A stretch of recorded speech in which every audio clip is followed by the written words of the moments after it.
This is the secret to my athlete's success. My name is Joey Hayes, and I'm the owner of Ultimate Sports Performance.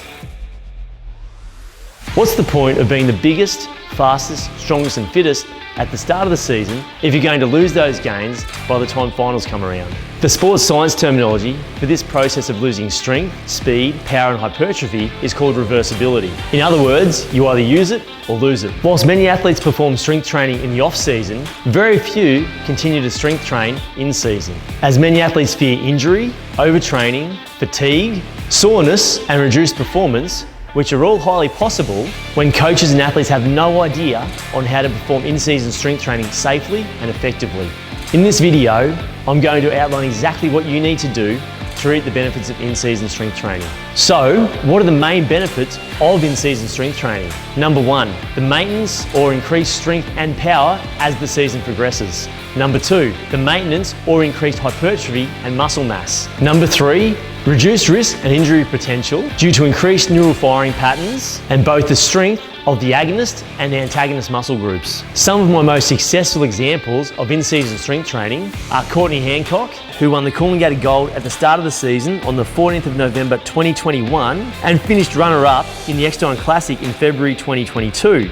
And at the Australian titles on the 10th of April 2022. Courtney hit PBs in all her parameters 10 days out from the Australian titles. Perth Wildcats basketballer Maddie Hodgson averaged 25% more rebounds and blocks and scored more points in the last 4 games of the season than compared to any other 4-game block during the season.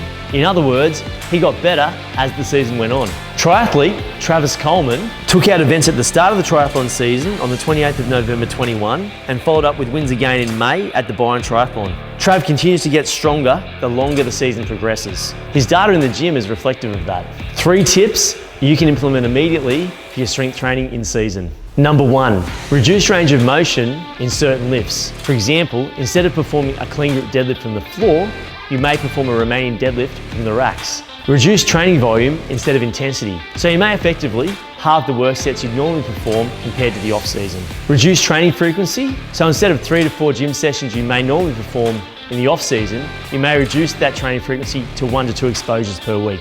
Our athletes typically have longer training cycles with minimal exercise variation. This ensures our athletes stay fresh with minimal soreness from exercise variation. The ability to work around injuries is key. So for example, if you have a sore lower back, you may modify the exercise from a back squat to be a step up or a Bulgarian split squat. If you've got sore shoulders, instead of bench pressing, you may work an angle jammer press, a floor press or a push-up. The valid testing equipment here at USP allows me to look at our athletes' data and see if there's any discrepancies between their pre and post data testing from the pre-season compared to in-season. To improve your sports performance, you need to focus on those physical qualities that the sport won't provide you. For example, in-season strength training, as well as flexibility training.